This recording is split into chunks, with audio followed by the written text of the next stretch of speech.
Bonjour à tous et à toutes, c'est un plaisir de vous retrouver sur ma chaîne Prophétique Influence.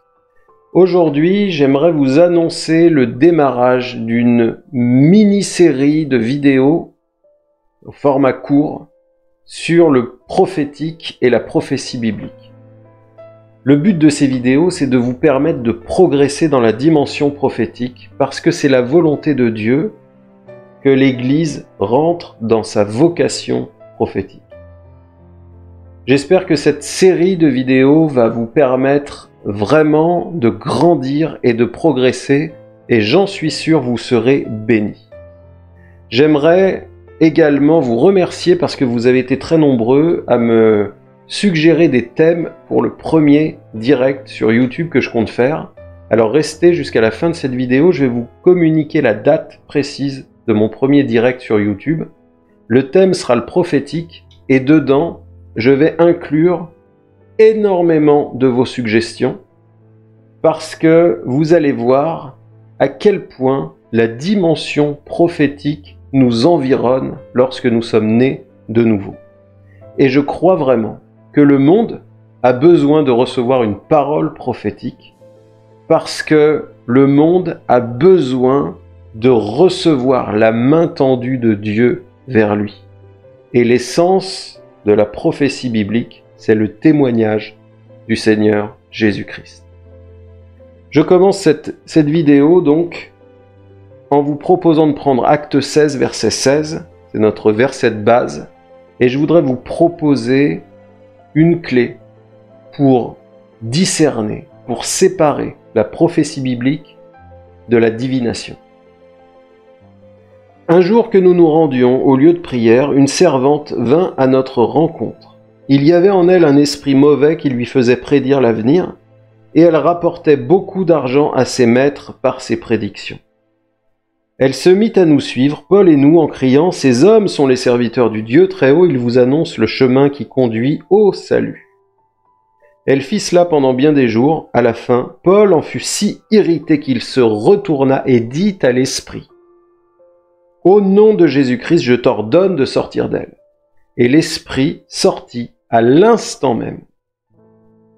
Quand ses maîtres virent disparaître tout espoir de gagner de l'argent grâce à elle, ils saisirent Paul et Silas et les traînèrent sur la place publique devant les autorités.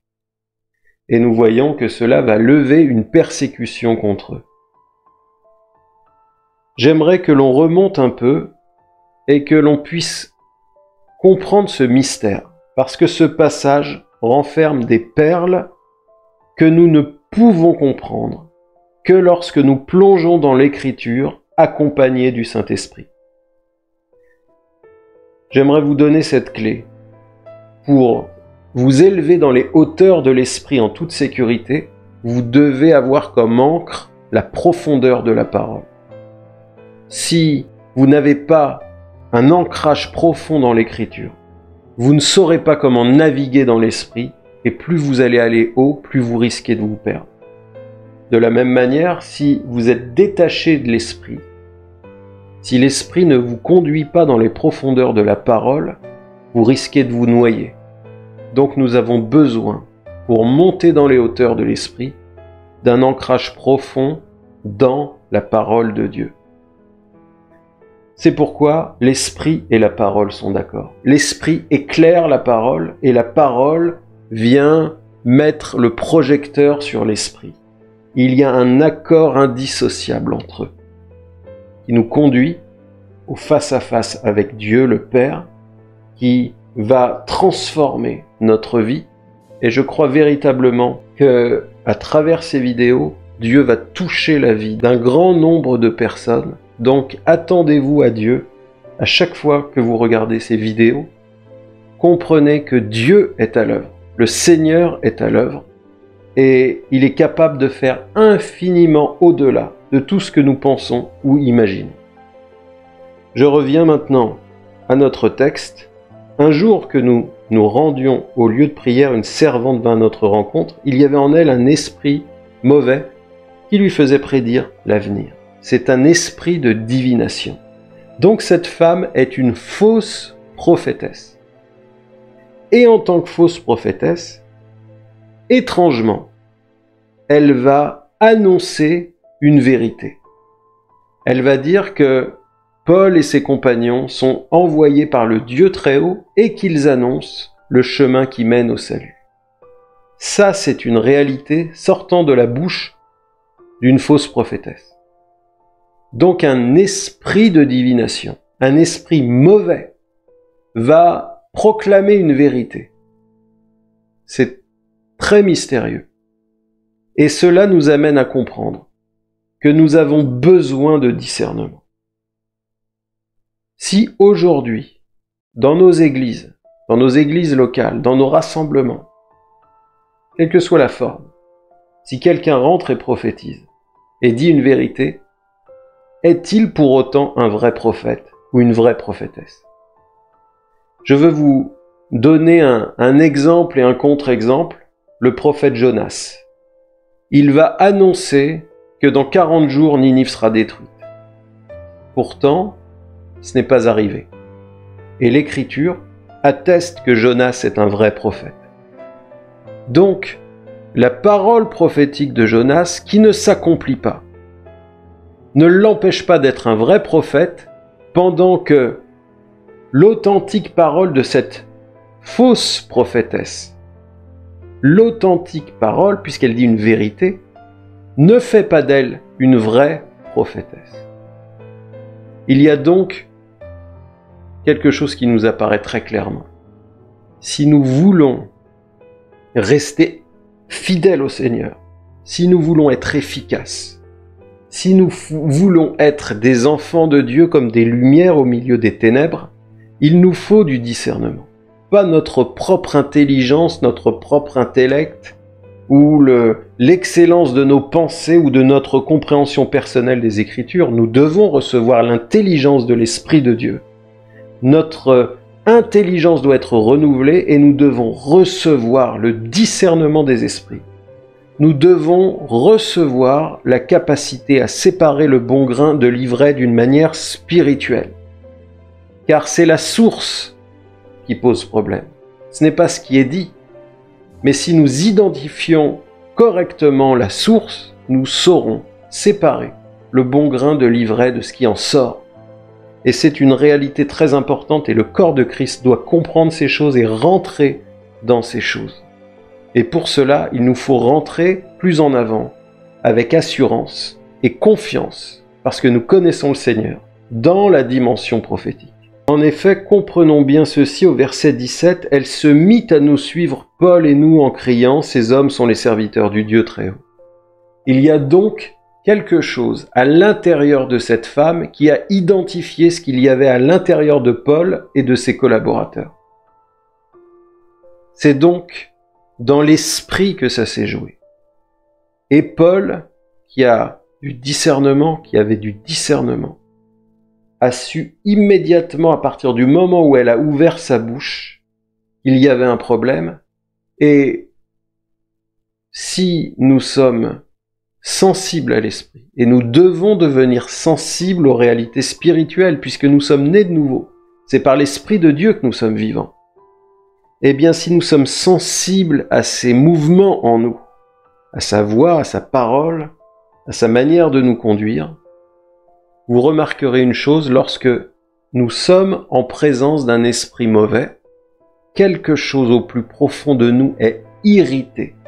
Je ne parle pas de colère, je ne parle pas d'énervement, je ne parle pas d'agacement, je parle d'irritation. Non pas d'une irritation de l'âme à cause d'un caractère qui ne va pas, mais je parle d'une irritation spirituelle. Notre esprit est irrité parce que l'esprit du Seigneur est irrité à cause de la présence d'un mauvais esprit. À la fin, Paul en fut si irrité qu'il se retourna et dit à l'esprit, « Au nom de Jésus-Christ, je t'ordonne de sortir d'elle. » Et l'esprit sortit à l'instant même. Nous ne devons pas craindre ces esprits, mais nous devons les empêcher de rentrer.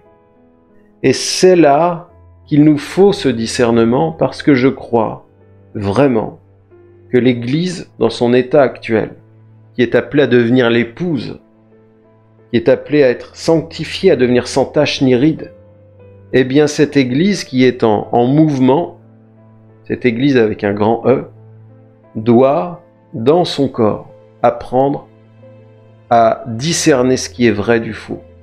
Et je crois, hélas, que nous avons fait rentrer beaucoup de faux, parce que ce qu'il disait semblait vrai, et nous avons jeté beaucoup de vrai hors du milieu de nous, parce que ce qu'ils nous ont dit ne semblait pas conforme aux Écritures.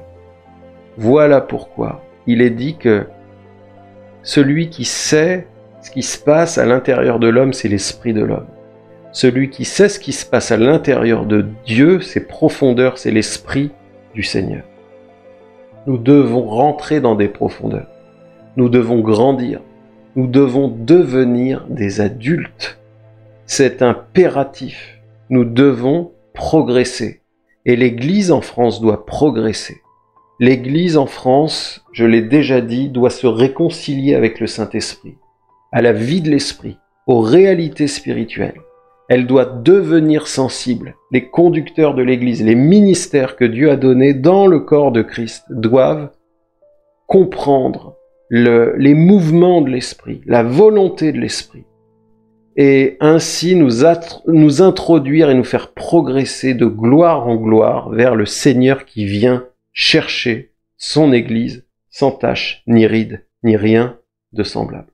Autre point très important, la parole du faux prophète, la parole de la fausse prophétesse, la parole qui va annoncer ton avenir, qui n'a que de la divination, donc qui va deviner ton avenir, t'entraînera pas dans un changement de vie. En effet, en révélant un futur, elle va te projeter dans un futur. Mais ce futur n'est qu'un mensonge. C'est un futur vide de sens, puisqu'il est privé de la présence de Dieu. Lorsque le faux prophète annonce ton avenir, il veut t'envoyer dans un avenir enfermant et te croire que tu peux y rentrer sans avoir rien à changer. Ce qui produit quoi ? Eh bien, ça produit un non-changement, c'est-à-dire un état de sclérose. C'est-à-dire que tu vas rentrer dans un bain tiède jusqu'à t'endormir et mourir. Voilà pourquoi la parole dit « Puisque tu es tiède, je te vomirai de ma bouche. » Si tu es froid, on peut te réveiller. Si tu es bouillant, tu vas enflammer le monde. Mais si tu es tiède, tu vas être juste bien pour t'endormir. Et la parole de divination veut t'endormir en t'annonçant un futur dans lequel tu n'as rien à faire pour y rentrer. C'est tout l'inverse de la parole prophétique, qui est une parole qui va te remettre en question. C'est une parole qui va révéler dans son aspect de prédiction, parce que la prédiction n'est qu'un aspect du prophétisme biblique. L'aspect prédictif de la parole prophétique va, pour te permettre d'entrer dans le futur que Dieu a pour toi, te pousser à changer ton présent. Notez bien ceci, la parole prophétique, pour te permettre d'entrer dans le futur que Dieu a pour toi, va presque te contraindre à bouleverser ton présent. En effet, la parole prophétique révèle le cœur de Dieu, révèle sa volonté et t'y fait entrer. Et comme Dieu a un avenir pour toi, il a de l'espérance pour toi. C'est ce qu'il dit à Jérémie, afin que tu aies un avenir et de l'espérance. Cet avenir et cette espérance, Dieu veut te plonger dedans, dans ce futur. Mais pour cela, la parole prophétique vient à ta rencontre aujourd'hui et maintenant. Elle vient secouer les murs de ta sécurité personnelle, de ton assurance personnelle, de ton armure, celle que tu t'es fabriquée tout seul. Et cette parole prophétique va secouer tout ça, afin de te révéler que Dieu est ta forteresse, le refuge dans lequel tu te confies. Et c'est là toute la différence entre la parole prophétique et la parole de divination. Entre l'aspect prédictif de la prophétie biblique et la divination des faux prophètes et des esprits mauvais de divination. Ne tombons pas dans le piège, mais rentrons dans un discernement fin des choses de l'esprit. C'est la volonté de Dieu pour nous, c'est la volonté de Dieu pour toi. Et j'espère que ce court partage a pu t'aider à comprendre que Dieu a de bons projets pour toi. Mais pour rentrer dans ces projets, il attend une réponse de ta part, une mise en mouvement, des actes, pas seulement des paroles, mais une mise en marche. Abraham, notre père dans la foi, a exactement obéi comme il fallait à Dieu lorsque cette parole est venue le rencontrer en lui disant « Abraham, lève-toi, quitte la maison de ton père, et je t'emmènerai dans un lieu que tu ne connais pas. » En effet, tôt ou tard, tu passeras par cette parole. Tôt ou tard, la parole de Dieu va te rencontrer et te mettre en mouvement. Te forcer à te mettre en mouvement parce que la parole prophétique t'arrache de ton histoire pour te planter dans celle de Dieu. Et c'est là, dans l'histoire de Dieu, que ton futur se trouve. Et si tu veux recevoir des paroles prophétiques précises sur ton avenir, alors il te faut comprendre que tu ne t'appartiens plus, ta vie ne t'appartient plus, mais que ta vie est cachée dans le Christ. Et plus tu vas t'approcher de Christ, plus ta vie et ton futur seront dévoilés. Plus la prophétie sera précise dans ta vie pour te dire où aller, dans quelle direction et dans quel but. Si tu comprends que ce n'est plus pour toi que tu vis, mais que c'est Christ qui vit en toi, alors tu sauras comment être attaché à la source et comment la parole prophétique peut accélérer les temps et l'atteinte des objectifs spirituels, parce que quand je parle d'objectifs, je parle des objectifs de Dieu pour ta vie. Et Dieu sait comment atteindre ses propres objectifs avec toi, à travers toi, mais aussi pour toi. Si cette vidéo vous a parlé, n'hésitez pas à la partager à un maximum de personnes. Merci de continuer à vous abonner. Vous êtes de plus en plus nombreux et je vous en remercie. Et je vous donne rendez-vous le 1er mai à 20h30 pour un direct sur YouTube. Que Dieu vous bénisse.